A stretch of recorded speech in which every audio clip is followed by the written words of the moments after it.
Attention Sleepless Knights. Thank you for consuming this OSI 74 product broadcast, live from the Black Knight satellite. For optimum performance and safety, your host, Mr. Lobo, asks that you please listen to these instructions carefully.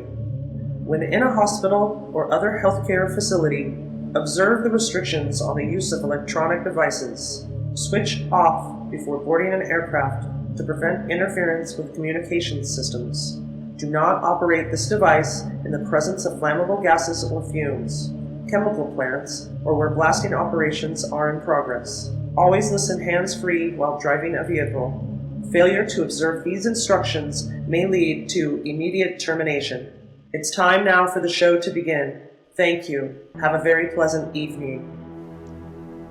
You're not dreaming.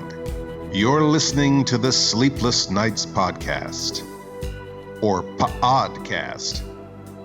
I'm your host, Mr. Lobo, and my co-host, Paul Sanders, is not to the right nor to the left of Mr. Lobo. He is actually drifting in space, orbiting this tiny ball of mud from the technological wonder that we like to call the Black Knight satellite. I got it. Hold on. Wait 1 second. Hold on.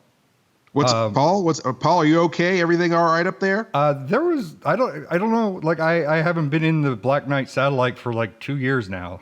We had a critical systems failure, and I'm been jettisoned in a life pod. I'm just floating around in space in a life pod.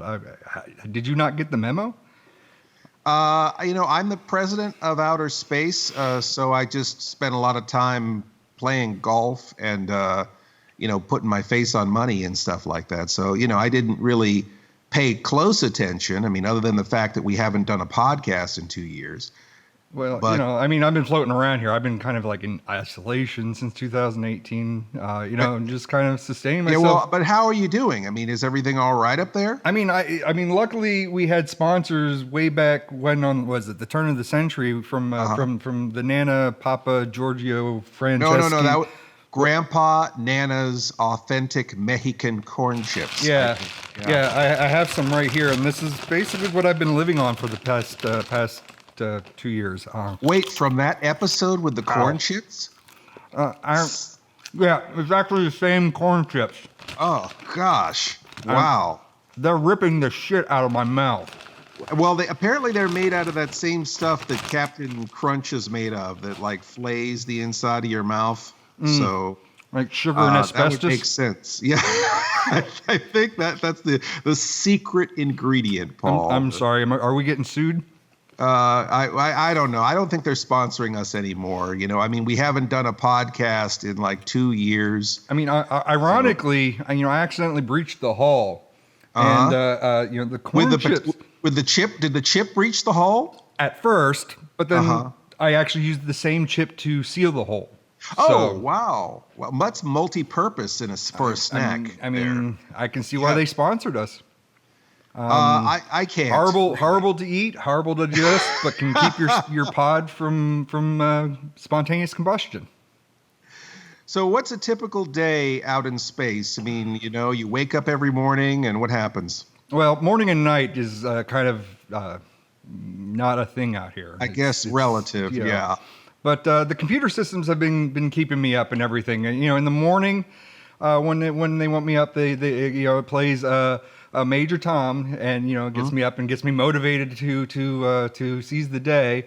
Control to Major Tom. Yeah, I can see that. Correct. And then really inspiring. You listen to that every day, every morning for the past 2 years. Really gets you sure motivated and. There's deeper meaning to that song, and I haven't found it yet. I don't know what it is, but I hear there's deeper meaning to it. And then when it's time to go to bed, the computer systems, they sing me to sleep with Bicycle Built for Two. So what more can I ask for? There might be something wrong with your computer system if it's is it slowing down while it's singing that to you? No, Gal's all right. Okay, so the Gal 9000 is functioning properly. I mean, it's kind of nice to have she's a good gal. She's my gal pal. Talk to you in low tones like that. Yeah. I don't know why they gave her a male voice, but yeah. So I bet you're really interested on how we're doing down here. Oh, glad you skipped to that part so before I got to it. Hey, how's life on Earth? Well, Paul, I'm glad you asked. Yes, well, I think you did right by staying out in space in isolation for 2 years, because now the entire Earth is on lockdown and everyone is in isolation. It's like some kind of cheesy dystopian movie from the 70s. So you're saying I was ahead of the curve, like way before like everybody else? For once, Paul, yes, you were ahead of the curve by self-isolating and keeping your social distance from the entire planet. Yes, you were for once ahead of the curve. Cha-ching! I nailed it. I nailed it. They said I was going to make it, and for once, I nailed it. It's like winning the internet. It's like, only more terrifying, I guess. So which scenario? I know we were practicing for like A, B, C, D, and stuff like that. Which scenario are we looking at? I want to know what I'm going. Now that you finally reached out and got to me, I guess I'm going to get rescue shipped and I'm going to come back home and everything. So what should I prepare myself for? What am I looking at? Which dystopia did we get to? Is it A, B, C, D? I think it's probably it's none of those, Paul. Oh, absolutely none of them. I'll let you guess which one. Is it Blade Runner? That would be cool, but no, not Blade Runner. Well, that's the one we practiced the most. So after that, I have no clue. Yeah. I mean, and we did practice for Escape from New York, and they are considering building a wall around New York, but not for the reasons that we thought. Okay. What else? What other movies do we have out there? What? It's Mad Max, or do we get fast and awesome cars now? No, the cars are just as stupid as ever. Oh, that's a bummer. I was looking to get down there and like be touring around the dunes in my Tesla with your assless chaps and your football pads and no pants. Well, I don't have the assless chaps. I have the ones that go the opposite direction. I guess they're just called chaps. I mean, if they're assless chaps and they're reversed, that just makes them chaps. I don't know.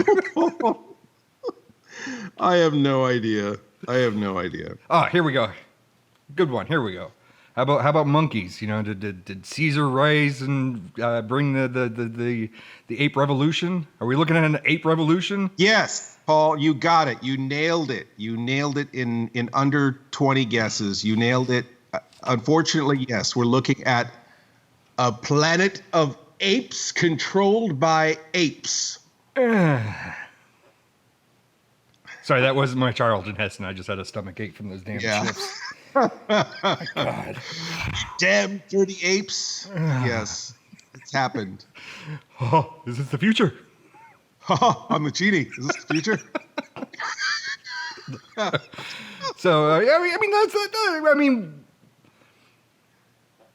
Blade Runner was the first thing, but Plan C. We were planning for the apes eventually. That was the third one. I mean, we didn't plan. I mean, we didn't do it as much and stuff. And I mean, we didn't do as many drills with the apes scenario, but we were kind of ready. Yeah, it was hard. It was hard. The Philadelphia Zoo had issues, and I'm still paying that fine. But I think. Oh, speaking of fines, I guess now when I return, because I've been out here for so long, I probably accrued over $1 million space bucks. All those bills that have your face on them, your mug on them. I got $1 million space bucks. So $1 million space bucks. Yes. Wow, you accrued that much? Yeah. Well, yeah, sure. So, I guess I can just, like any other American, I can just buy my way back into society. Like $1 million space bucks must be worth a lot nowadays, right? Actually, Paul, $1 million space bucks is only worth about $1,200 in chimp bucks. Oh, chimp bucks? Yeah, sorry about that. We're actually all waiting for our $1,200 chimp stimulus. Wait, $1,200? I mean, I just hacked a radio station the other day, and they're giving away $2,000 to caller number 7 daily. Yeah, that's not going to work out. Well, you know what? It's okay. money's not everything, right? That's what they say. I don't know who they are, but they say it. So, I mean, sure. I've always got option C, I guess, in this case. When Aaron ever came over, I practiced picking fleas off of Aaron and eating them. So I've got a place when I get back. I mean, you've got skills, in other words. Skills. Yeah. Well, you were always the big spoon, so I felt like, it gave you the better position of picking the fleas off than the other way around. And it makes me a contributing member of society. Yes. I'm glad that skill didn't go to waste. I'm glad that I kept that up for a long time. And boy, yeah. It took me a while to break flinging the feces, but let's be honest. Have you ever really broken flinging feces? Honestly, no. I feel like we've been flinging a lot. I think that's why we stopped doing the podcast, is because we were flinging too much feces all over the place. I see species. So podcast. This is the first time we come back in 2 years, and this is where we're at. I mean, we're actually doing this podcast again after. Has it really been 2 years? Well, it was 2 years since we did the last podcast. I mean, it's kind of hard to keep doing podcasts when you're floating around in space. And yeah, it is hard to do podcasts from space. And excuse me. I think those chips are disagreeing with me also somehow. But yeah, I think most podcasts. When you talked about this when we started a podcast, that there was that magic number of podcasts that. Most podcasts fall apart after episode number, and I don't remember what number episode that is. Do you, Paul? Hold on. So we add 3, take away the 1, divide it by 7. It basically falls apart after the last podcast we just recorded. That was the magic number. Okay, so 30. We did it right. We did. By the way, I mean, with the apes taking over, has technology ended? Are they still listening to podcasts? Somehow there are enough middle-aged men still alive on planet Earth to keep podcasts going. So isn't it? Yeah, you'd think we would have moved on to higher tech. I mean, not to jump from the ape dystopian future to the Star Wars holiday special dystopia future, but we were promised stripping holograms. I mean, when is that technology coming? I don't know. I guess people just don't want to see middle-aged Caucasian guys strip. Okay. Fair enough. Yeah, fair enough. So yes, Paul. So you say this is 31. 31 sounds like a magic number to me. Yes, 31. Like 31 days have September, April, June, and November? Or no, that's not right. But 31 is the number of this episode. We are in the 31st podcast somehow. So yeah, you know what that means. What does that mean, Paul? That means we get to not talk about like a movie. Oh, yes. We could not talk about a Star Wars reboot, perhaps. Oddly that you talked about that. I must have planted a seed with the holiday special or something. Because the first episode was episode 1, and it was not a Star Wars pilot. Is that what that was? Sure. And then in the 11th episode, did we not talk about the Avengers, or what did we not talk about on the 11th episode? We not talked a lot about stuff. And then on the 21st episode, and the 21st episode, we also did not talk about something. I think that was Jurassic Park, maybe. It was not a Jurassic Park episode. So now this is the 31st, and now we're kind of rebooting ourselves, and now and somehow there's been another Star Wars movie, right, to not talk about. Okay, it seems like we always not talk about Star Wars, but okay, sure, go on. Right, so this could be it's easy for me to say. Accruing. Now you sound like me. Yeah. Stop taking my job away from me. Let me stutter. I'm sorry. I should give you 10 cents every time I stammer. Not a Star Wars reboot. Is that where we're at? To not talk about a Star Wars reboot? Sure. Fantastic. Fantastic. I love it. It's almost witty. It's like, Star Wars kind of rebooted. We're kind of rebooted. First episode was Star Wars. This episode, I guess, has to be Star Wars because I guess that's the only movie that exists for some reason. But we can not talk about it. That's fine. I mean, we're all the children of divorce, and we have daddy issues. I mean, that's what Star Wars is all about. Sure. Okay, we'll go with that. I can easily not talk about that. I'm not sure how to help. Is that Gal 9000? Gal does not know how to help me. Well, that's reassuring. Well, at least she doesn't sing Daisy right now, because then we'd really be in trouble. Are we going? Now we have questions, right? If people have been sending you questions since you've been in orbit, well, we can go to commercial break, and I'll write a few down if you want me to. Okay, so you're just writing down questions. These aren't from the audience. I'll write down questions, and I'll pick names out of a hat. How's that sound? That sounds like crap. Well, I'm good at flinging it, I hear.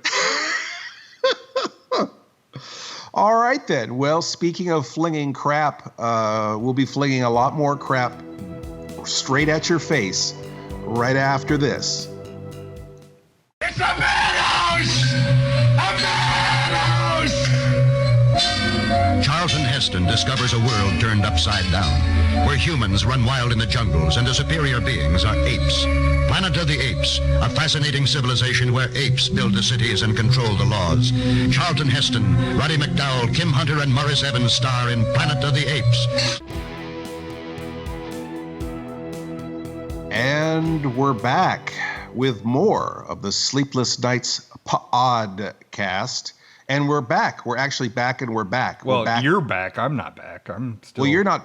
You're still floating in space in a life pod. A life pod. A life pod. I'm doing a podcast from a life pod. Wow. So this is a life pODDcast.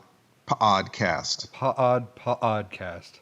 Life sponsored by Life Cereal. We don't cut the roof of your mouth like the competitors. Enjoy Life Cereal. Mikey loves it.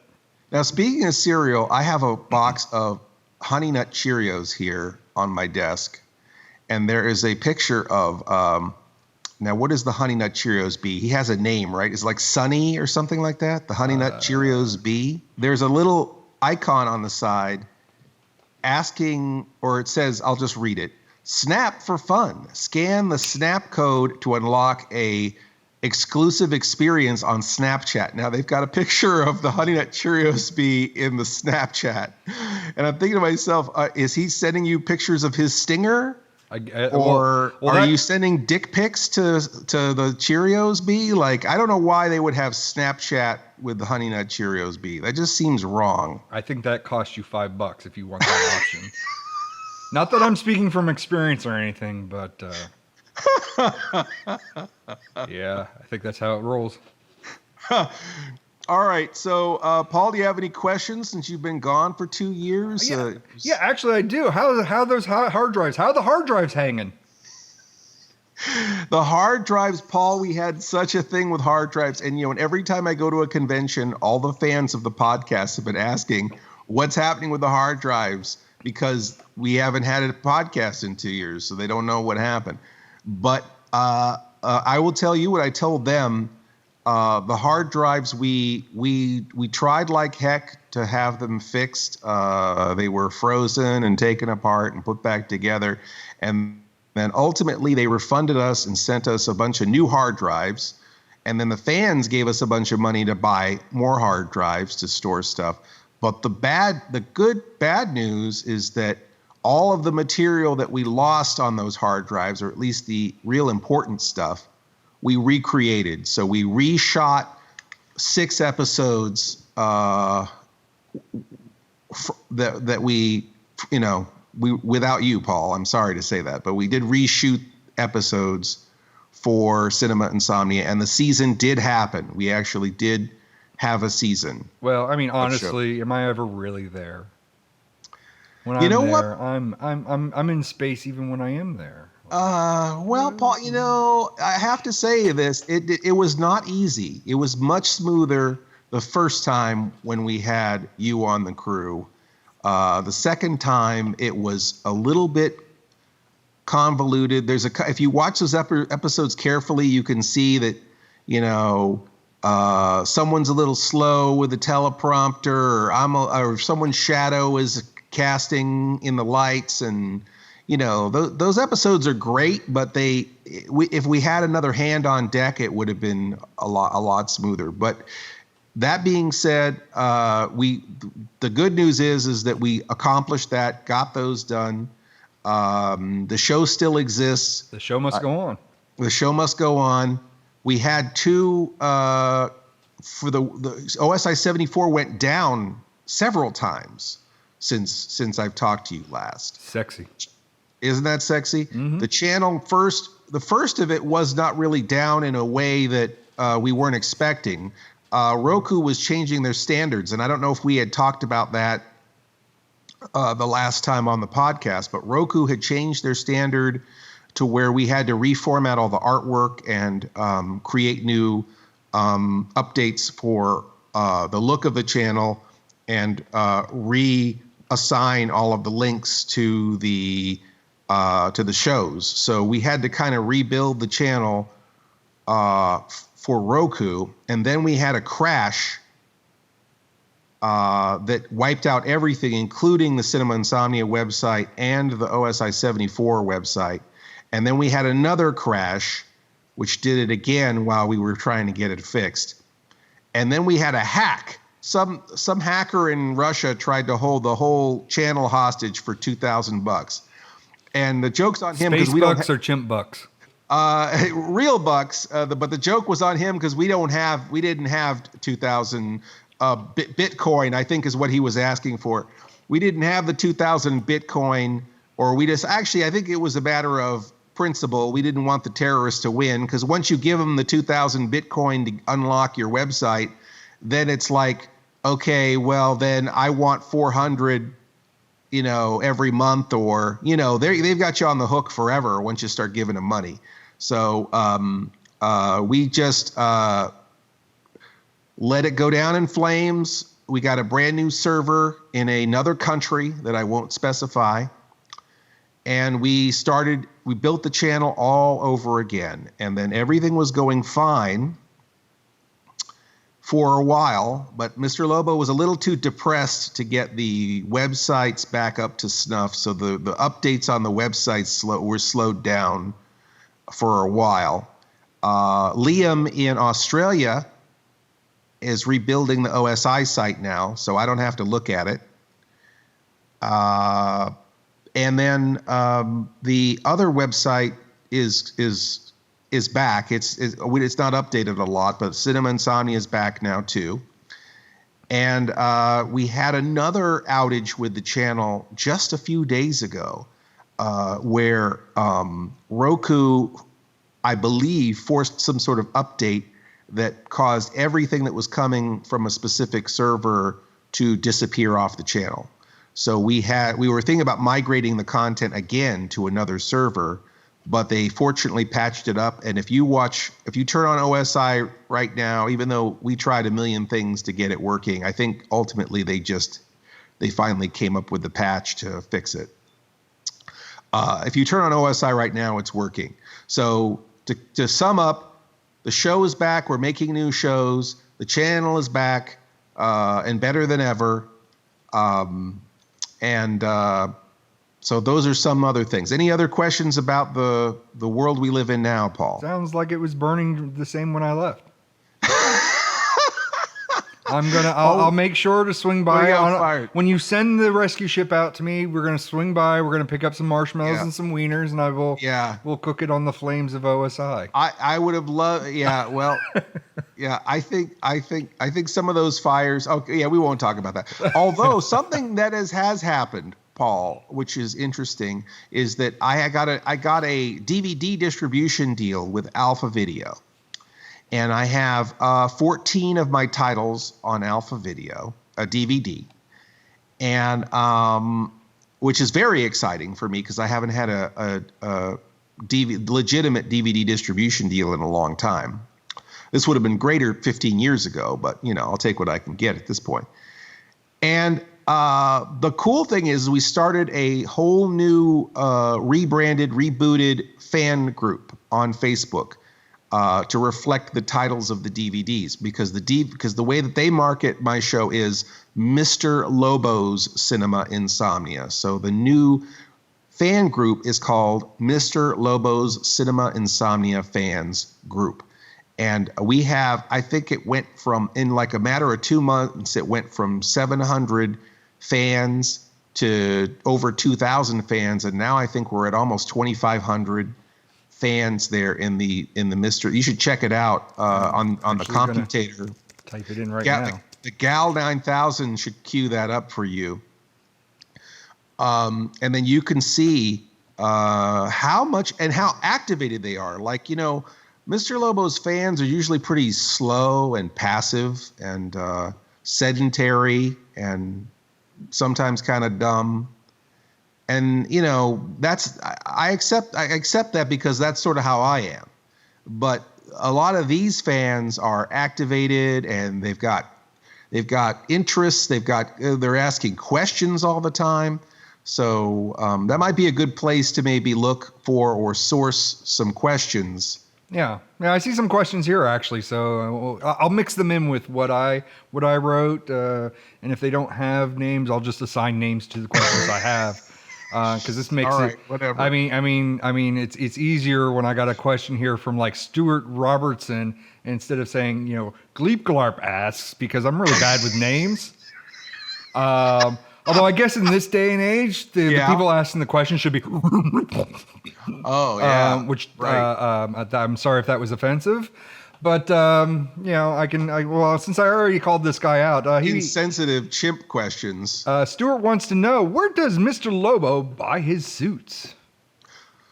Well, where does Mr. Lobo buy his suits? You know, I've worn a lot of suits. It's funny because not as many as you'd think. I think people think I've got the whole Alfred Einstein, Seth Brundle closet where it's a million of the same suit all at once. And I remember I met an actor who's like, "Oh, you must have a dozen of these suits." And I'm like, yeah, this is the only one, actually. I'm a little worried if something happens to it. Usually it's hard for me to keep more than one going at a time. Sometimes, Paul will attest to this, it's the same suit, but turned inside out, right? Oh, actually, I can attest that the actual Mr. Lobo retired about 10 years ago, and the suit just keeps everything running. It's just a suit. It's just the suit. The original Mr. Lobo is just a husk, and the suit is really running everything. The original Mr. Lobo is on some deserted island somewhere, enjoying his dystopian future, and you know, we're left with the suit, who's actually got a better attitude, I'd have to say. Thank you, Paul. As a talking suit, I appreciate that. Yeah, well, the suit basically is like in the early days, thrift stores was usually the source for most of my suits. Is that I would get them from a thrift store. Hashtag not sponsored. Not sponsored. And then a couple of them honestly have come from Macy's. And one of them was from a Hagar outlet. And the most recent one is from a place called Collars and Cuffs in Maryland. Well, Dixie, what place in Maryland is that? It's not Maryland, it's Wilmington. Oh, Delaware. Sorry, Wilmington, Delaware. I don't know why I said Maryland. It's always Maryland. Wilmington, Delaware, Collars and Cuffs. I'm sorry, Collars and Cuffs. You aren't going to let me in your store when you come in there. But there's a wonderful place where the guy measured me, had nothing to do with the suit. He just wanted to measure me. And he actually, when I walked in the door, he's like, "What are you, 46 long?" I'm like, "Yeah, sure. You're right." And then, tried me on for a suit. And this suit here is really interesting because the original suit was kind of a midnight blue. And then there's been a sort of a black suit for a long time. And then the one for Mr. Lobo Does and Creative Continuity I wanted it to be more comic book like. So it was kind of a bright blue suit. And I feel like this suit is kind of splitting the difference between all of them. And it's sort of somewhere in between black and blue, but a different blue. And it's from Collars and Cuffs. I hope that answers your question. It's not my question. That was actually originally from somebody. Yeah. Yeah. Was it Stuart? It was Stuart, and there was actually somebody else that asked the similar question. Was it about my suit? How many suits? Mark Rich was, is it one suit, or do you have warehouses of the same suit?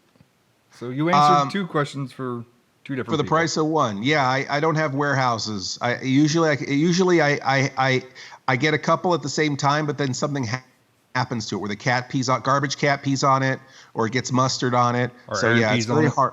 Or Paul pees on it.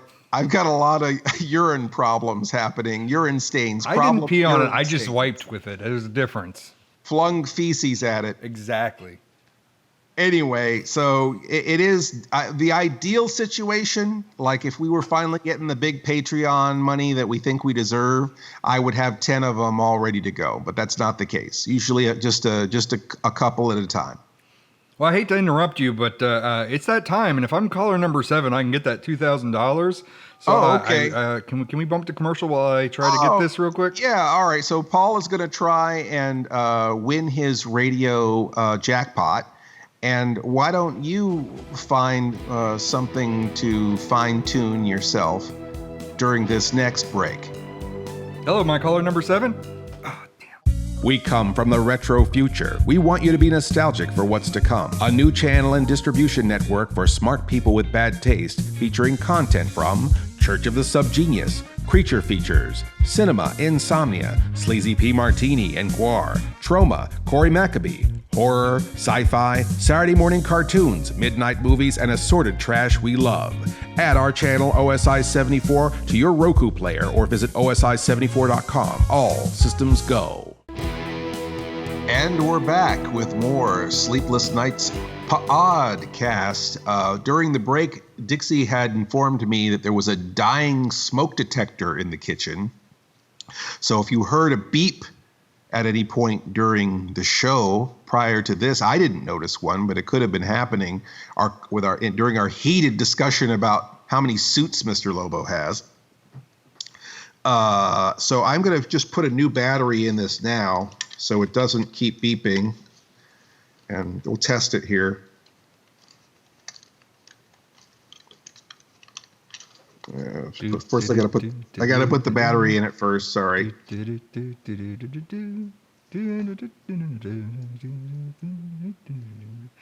Please. There we go. How's that? What? Oh, sorry, Paul. Did I blow you out there with the smoke detector? Sorry, Paul. I'm sorry. Well, anyhow, this is a good reminder to all of you out there to routinely change the battery in your smoke detector. It will chirp at you, and don't ignore it. You know, what we need in this world is a smoke detector that is voice command, especially when you're cooking bacon or burning something in the kitchen. You can just say, "I'm cooking," and then the smoke detector will just give you like a snooze alarm. It just gives you 5 minutes to get your act together. Well, I think what would be more appropriate, and this would apply in this day and age, and this would tie back to what we were talking about in the first segment, is if you hurl that shit just right, you can actually knock the top and the battery right out of that smoke detector, and problem solved. Paul, throwing shit around in the kitchen is one of the reasons why we don't have you come over anymore. Oh, hold on. What's that sound? This might be caller. Oh, never mind. It's a telemarketer. Oh, telemarketer. Why do you have telemarketers calling you when you haven't even been on the planet for 2 years? Reaganomics? I don't know. The timely comeback of Reaganomics, everyone. You asked me a question out of the blue. I got to come up with something. And yeah, Dr. Zayasnomics. I don't know. Is that a word? If he's the president, Dr. Zayas is the president. Would it be Zayasnomics? I can't even say Zayasnomics. Zayasabub. Do we have any more questions from the audience, Paul? Actually, yes. You were just talking about your wife, Dixie, and Dixie actually wrote a comment. Well, I don't understand why she wrote this comment for everybody to see on public. It's kind of embarrassing, but, we have no problems talking about this in the podcast, so I guess I should just get over this little hurdle. And she wrote on there, has Paul gotten himself a pair of pants yet? So I got a question for myself to answer, and the answer is yes. I saw him float by about an hour ago. They're here somewhere. Oh, wow, Paul. She asked if I had them, not if I had them on. There's a difference. I guess so. I don't know why, again, I suppose, your self-isolation, I guess, solves the problem to a certain degree, but I don't understand your whole discourse, your whole problem with trousers. Proper trousers. There's a reason why, I got to live up to the pantsless producer, hashtag sponsor, hashtag something. Hashtag something. Hashtag Reaganomics. Sure. We'll go with that. So Paul has pants, but they're floating in space. I have pants. They're in the pod with me. They're just floating around. Oh, there they go. I see them. All right. So they're floating with you.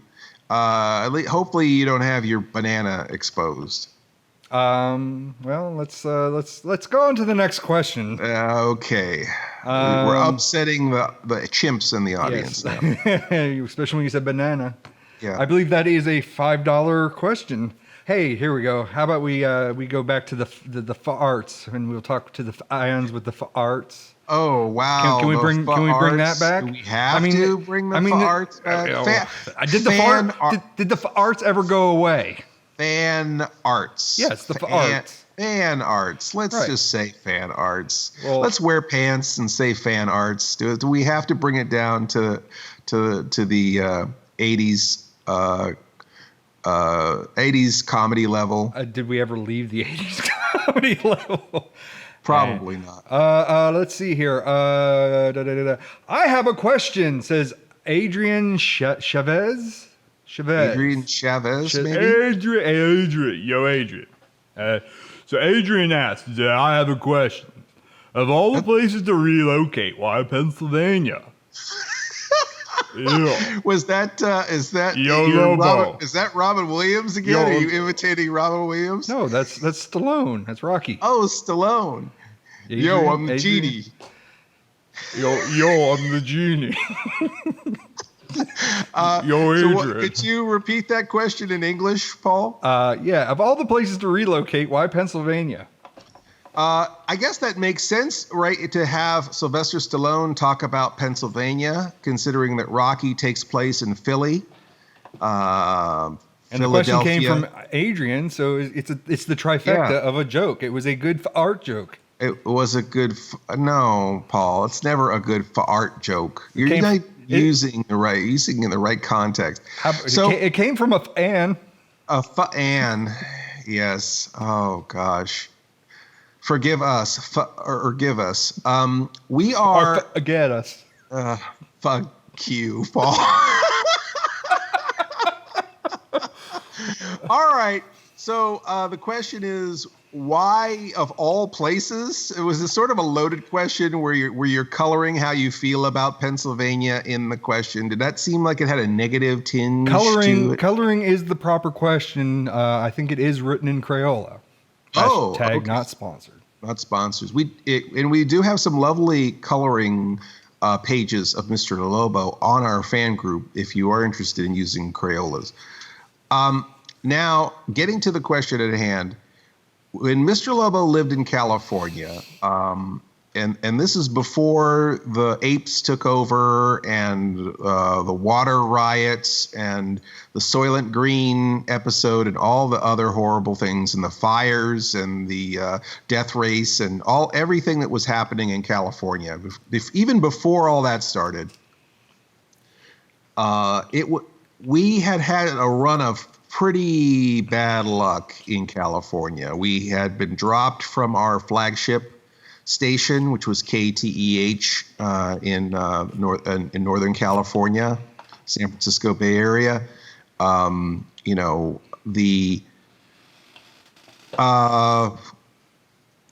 it was hard to find a lot of the venues started having problems to where they weren't booking Mr. Lobo for events. WonderCon, which was Mr. Lobo's #1 convention as far as financially, moved down to Anaheim, and it went from being my very best convention to my very worst convention. And all the while this was happening, and Dixie was living with me in California, we were going to the East Coast and doing shows. We were doing Monster Bash and Monster Fest and Monster Mania. We were filming episodes for Zombie TV. All the film projects like Plan 9 and Virginia Creepers and on and on and on were all East Coast projects. So the films that I was being hired for were East Coast. The convention opportunities for us were East Coast. And our base out there on the East Coast was Dixie's parents, Dixie, who's from Philadelphia. Dixie's parents had an old farmhouse, kind of like from the beginning of heavy metal, or maybe from the end of Night of the Living Dead. But there's a farmhouse out in the middle of Pennsylvania that remained empty, that was owned by Dixie's parents, and that was kind of our base when we were doing our East Coast stuff. So Dixie and I were staying out in this house, and then we're realizing we're doing all these conventions and films and projects out on the East Coast.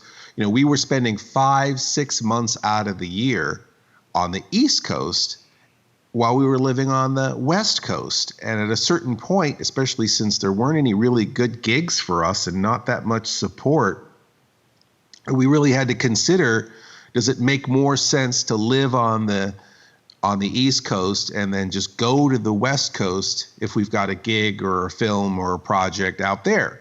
So we decided to flop it, and we just never had a gig on the West Coast for a long time. So we live out here now, and you know, I love our California people, and I miss them. I mean, really, the people and the weather were the only things worth staying out there for, and the food. But you know, we just decided that we can afford this selfish hoax of being artists a lot easier out here. The cost of living is cheaper, and the gigs were more plentiful. So fortunately, the past couple of years, I've had several projects that Paul's totally missed. A couple of projects out on the West Coast. We did 2 live shows at the Bow Theater.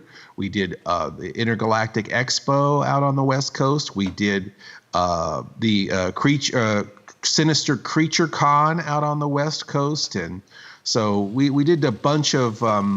We have done some gigs recently on the West Coast, and we hope to do Creatures Con this year on the West Coast. So please keep those gigs coming so that Mr. Lobo can spend more time on the West Coast with his West Coast people, because I'd like to be bi-coastal again. I'm bi-coastal curious at this point, but I'd like to be bi-coastal if possible. We'll work on it. Don't they make pills for that? If you're bi-coastal, lasts more than 4 hours, see a doctor. Something like that, yeah, something like that. But they advertise those. Insomniacs are well aware of those commercials late at night, sure. So I have one more. I have a question. One more question. I have a question here, and it will lead right into the next segment. Just perfectly slam right into that segment. And, yes. You know, there's no way in hell we're going to cut away to commercial right before we do it, even though we might cut away to commercial before doing it. Paul Tidd says, now that theaters are closed. Wait, what's this? What's that mean? Oh, the yeah. monkeys? You don't know about this, Paul. Movie theaters are closed right now. Oh, so they are working on that. The 3D the holograms. hologram porn. The digestible holograms your porns. Brain. Yes. Take a pill. Mm-hmm. So it's on its way then, I guess.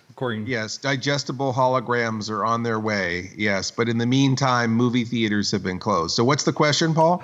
He wants to know, what's the newest film that you have seen and that you are not going to talk about? Wow, that's right on time. I guess. And who asked this question? Is this Paul Tidd? Paul Tidd, of course. He would be the one to know that this would be a not to talk about thing. I guess we're Didn't not... he give us the not to talk about topic for the last not to talk about? I think he did. And if we're not talking about Star Wars, maybe we should perhaps talk about the disappointing conclusion to the saga. The what? What? Oh, we'll talk about that after the break. Wait, no, what? So, what? Cinema Insomnia, whatever the hell this is, we'll be right back. The only good human is a dead human! The bizarre world you met on the planet of the apes was just the beginning. What lies beneath may be the end. 20th Century Fox takes you beneath the planet of the apes. This is the year 3955 AD. The apes are building a war machine aimed at planet domination. Superhuman mutants strike back with new and terrifying weapons of the mind. In the atomic rubble of what was once the city of New York, civilization's final battle is about to begin. The only good human is a dead human! Beneath the planet of the apes, with James Franciscus, Kim Hunter, Maurice Evans, Linda Harrison, and Charlton Heston. Can a world long endure half ape, half man? The answer lies deep beneath the planet of the apes. In color, rated G, general audiences. Now, during the break, Paul informed me that even though I said Cinema Insomnia, I must have been using my Criswellian psychic abilities, because the question in question, which is our next question, has something to do with Cinema Insomnia, sort of, right, Paul? Yeah, Jordan Dobbs Rosa, or is it Rosa? I think it's Jordan Dobbs Rosa, and he's a fan from way back, major Sinsomniac for sure. Didn't he used to play for the Phillies? I wouldn't know. That's sports ball. Mr. Lobo's an indoor kid. Is he related to Pete Rosa? He might do some gambling. He might do some betting, illegal betting. I wouldn't bet on this. But anyway, he wanted to know, how scripted are you for an average Cinema Insomnia episode, specifically for segments that you're the only on-screen performer? Do you write out the whole script and stay as close to it as you can? Do you do bullet points and improv? Do you write a script? Do you read questions that are in form of a novel? Do you then freeform when it's rolling? Do we freeform? Do we do bullet points? Do we?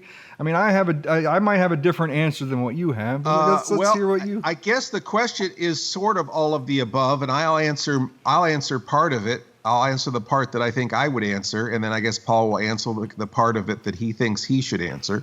But the part I think I should answer is that basically, for the most part, the episodes are scripted, but then we leave openings for ourselves for opportunities to improve, right? Because the improving is improving. So a lot of times I'll write it one way, but on set we may decide to do it totally differently. And then there are some episodes where some segments are written, especially if what kind of humor we're doing. Some segments might be written, and then half of it might be left to be more interpretive. And Paul, I mean, you're kind of a big fan of improvisation, right? I mean, you've done a few Cinema Insomnia episodes, and we kind of had a different approach to some of those, right? Well, a typical Cinema Insomnia that I'm involved with, usually we'll go and we'll rehearse it a few times, and we'll go over the teleprompter and everything, and you'll usually yell out something, or I'll yell out something, or Aaron will yell out something. Oh, how about try this? Or how about change the line to that? How about we do this thing instead? Oh, we made this joke 3 segments ago. Can we come back to that joke? Or can we set up a joke that we're going to do later on? So there is a lot of openings for interpretation for the stuff that is scripted. But however, for the Clean House episode, there is no script.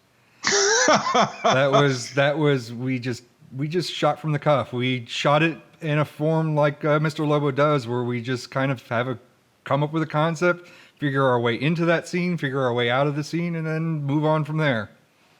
Yeah, the Clean House episode, I guess, is a really good example of some of Paul's Zen filmmaking style, where we have kind of a mental outline of an arc of what we're doing and sort of where we want to go, what we might want to do, but then all the segments are from the cuff or from the hip, or is that Something they're all like that's that. all the same thing, From the right? kneecaps. The collars and cuffs, sort of speak. Yeah, I mean, and it's like, I mean, when we talk about like that specific episode, we had no idea how it ends, and by the time you get to the ending and the way that we've been working that entire episode, the ending pretty much becomes super clear. We go back to this joke. Oh, this is how this joke ends, and it's Zen.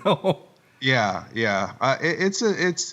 I'd like to do more like that, Paul. If your life pod ever crashes, it would be fun to do some more improvisation on the show. It might even be fun to do one that's like 50-50, where maybe half of it's directed by Aaron and half of it's directed by you, and you guys don't know what the other's doing. That could be interesting. So whose line is it? Whose line is it? Edition of Cinema Insomnia. Yeah, what is that? An immaculate corpse or a beautiful corpse? What's that game where the one person draws the head and then the middle person draws the body and then the last person draws the legs, and then you have a funny looking character when it's all done. We do an episode where all fans write in like plot points or how something that has to do with the scene, and Aaron and I just draw it from a hat, and we just don't know what each other is directing, and we just Frankenstein it by the end of that could be interesting. That would be fun. Well, I would love to try to break records as far as how many new episodes we can do. I'm getting tired of these seasons where we only get like 6 episodes done. It would be great and then if we hard drives crash. And then the hard drive crashes. It would be great to do a season, where we get 20 episodes out there or something, So we'll hopefully in the glorious future there'll be more scripts and more improvisation, because I think that you kind of need both, right? I mean, I kind of feel like you can't just have all one or all the other. It'd be an interesting aspect too, because you guys have more of the knowledge of the horror stuff, and I lean more towards the comedy end of it. So it's just it would be kind of an interesting how the two worlds would end up colliding, with you being the intermediary between us. Yeah, I think so. It would be fun. So that's hopefully something to look forward. Hopefully that answers your question, Jordan Dobbs Rosa. But yes, a little bit of both, and sometimes all one and sometimes all the other, depending on the episode. So debating on how you bet on this question to be answered, hopefully you won and you got a big payout, and hopefully they'll let you into the Hall of Fame later on. Now we're running out of time, right? We got to not talk about something. I'd like to talk about something. It's had a boatload of movies, a TV show. They made cartoons of it. I mean, it made a huge cultural impact on the world, apes and humans alike. And the saga. When the saga started, like when they did the first one, they had no idea that it would be the center of multiple sequels and prequels and everything else. Correct. Yes. And then this last film was supposed to tie it all up. The whole Mahoney saga, right? The saga of a family. And to be honest, I don't really think the saga of Mahoney or Steve Guttenberg was not satisfied in that. They kind of unceremoniously got rid of that character. He kind of phased out of 4, and then from 5 on, they introduced Lassard's was it nephew, and and his nephew was a Steve Guttenberg lookalike, but he wasn't Steve Guttenberg, and it became a little bit more cartoony. It wasn't exactly. And I didn't high comedy of the first ones. It was kind of more. And I didn't care about that Gutenberg. I didn't care about that Gutenberg as much as I cared about the original Gutenberg. You know what I mean? I didn't care about that Mahoney, as much as the Mahoney saga goes. I felt like that Mahoney they didn't earn their powers. They didn't earn their abilities. You didn't really see them rise to, what you think a police officer should do. they just sort of suddenly can do everything when they're kind of a boring character. You know what I'm saying? And I think that they missed out on the title of the last film. I mean, the last film should have been The Tale of Two Mahonies. Mahonies? The Tale of Two Mahonies? Tale of Two Mahonies. And then in the middle... Mahoney and cheese. And one of the things I don't like about the last few ones is that how they killed off all the characters. They Tackleberry's son kills Tackleberry, and then Mahoney dies, and then Princess Kim Cattrall's character, Princess Karen Thompson, she dies, and it's like they're trying to get rid of all the primary characters, even the Tim Kazurinsky character. They kind of faked it that you thought he was going to die. In the second character, Hightower, like on that poster that had Tim Kazurinsky with Hightower's crossbow, you get the sense that Hightower's probably dead. Mm-hmm. Right. Well, I don't get this whole thing where they by the end of the series they kill Lieutenant Mauser, and then here Lieutenant Mauser is there, and if you're the granddaughter of Mauser, you're automatically a part of the police academy. I guess police academy runs in the veins, and it was Ray Mauser. That doesn't. Yeah, exactly. That was confusing. Supposed to be a Mauser the whole time, and then wouldn't Mahoney be able to sense that she was a Mauser? And I don't know. All of that didn't make any sense. It felt real rushed.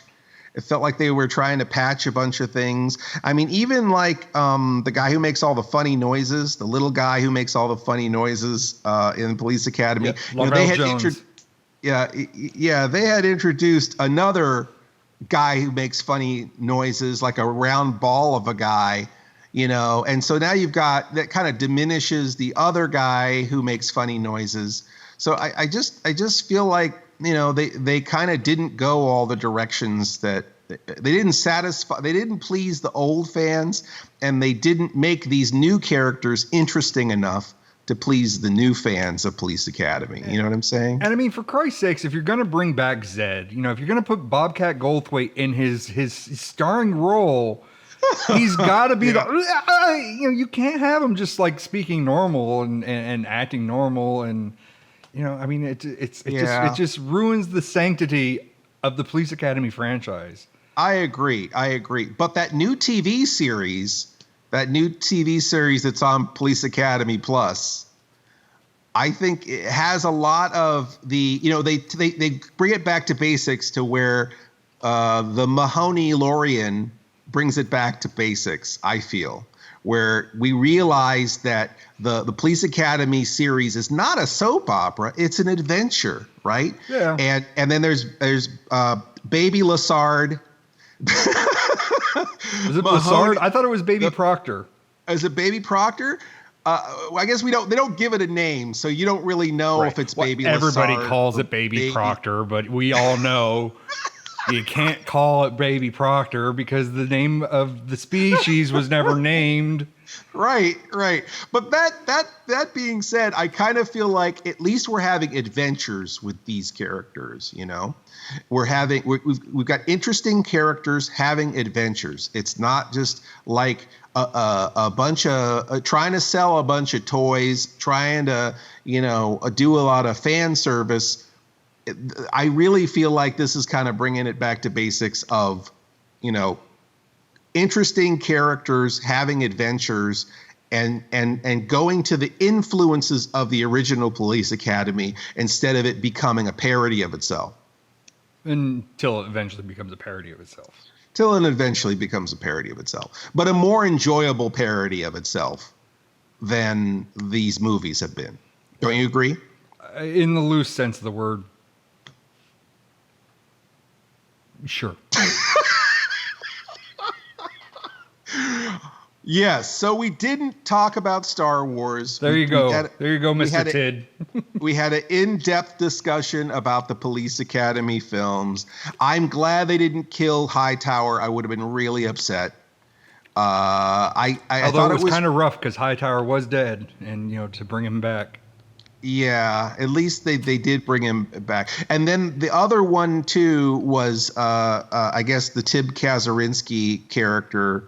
He basically, they had him possessed by so he could read that special language. So he was had a totally different personality, and then they brought him back at least at the end, which I thought was good because I don't know. It would have been depressing if if his mind was wiped. They're definitely wiping something. Well, they better, because people are throwing feces all over the place. So some wiping has to occur. I disagree with that, but I think we should leave that for another episode. I think so too, Paul. And considering that we're both, somewhat rattled by the end of civilization as we know it, and a little bit confused by this whole Planet of the Apes situation, Dr. Zaius in the White House kind of situation.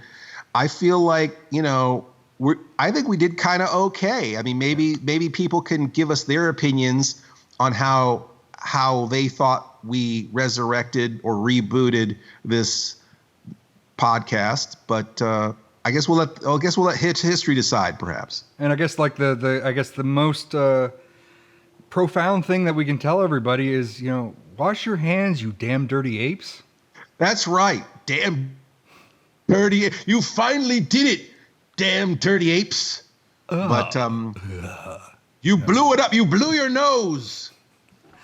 Blow into your elbow. So anyway, thank you so much for putting up with this thinly veiled, not talking about lots of things. Another podcast, listening to a couple more middle-aged guys. There's so many middle-aged nerds that you could be listening to. We're really glad that you're listening to us. And I think Gal is starting to sing the song, so I gotta get ready to. Daisy, because if I don't get to sleep soon, the pod doors are just gonna open up, and it's your answer due. I'm half crazy over the love of you.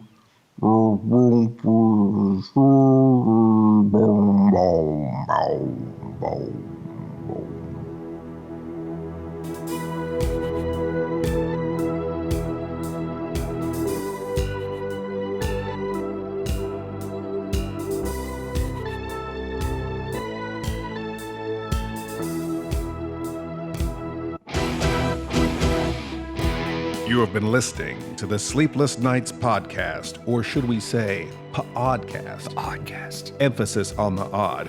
Our theme is by Mars Homeworld at Deadhouse Music. Our opening announcement is by Ophelia Necro. She does a radio show called Suicide Watch. And you could reach Mr. Lobo at cinemainsomnia.com, or find me on YouTube, YouTube/Mr. Lobo. MISTERLOBO. Mr. Lobo on Facebook, Facebook/MR.LOBO, or on Twitter, at Mr. Lobo, MISTERLOBO. Or you can find myself, Paul Sanders, or better known as Bestow TV, at Bestow.tv, on YouTube /Bestow TV, on Twitter at Bestow Prod, PROD, and on Facebook, Bestow TV. If you want to place an advertisement with this podcast, and gosh, why wouldn't you? We could be talking about you right now. Contact us, Mr. Lobo at cinemainsomnia.com. That's MRLOBO @CINEMAINSOMNIA.com. Or support us on Patreon. Patreon supporters get to hear this podcast before anyone else, and a lot of other great stuff, right, Paul? Sure. Doesn't get it better than that, right? So come join the fun at patreon.com/Sleepless Knights podcast. That's Patreon.com/Sleepless Knights podcast. Please stay up with us next week for another Sleepless Nights podcast. Or should we say, pODDcast. pODDcast. The best thing about being an insomniac is never having to say goodnight. Good night.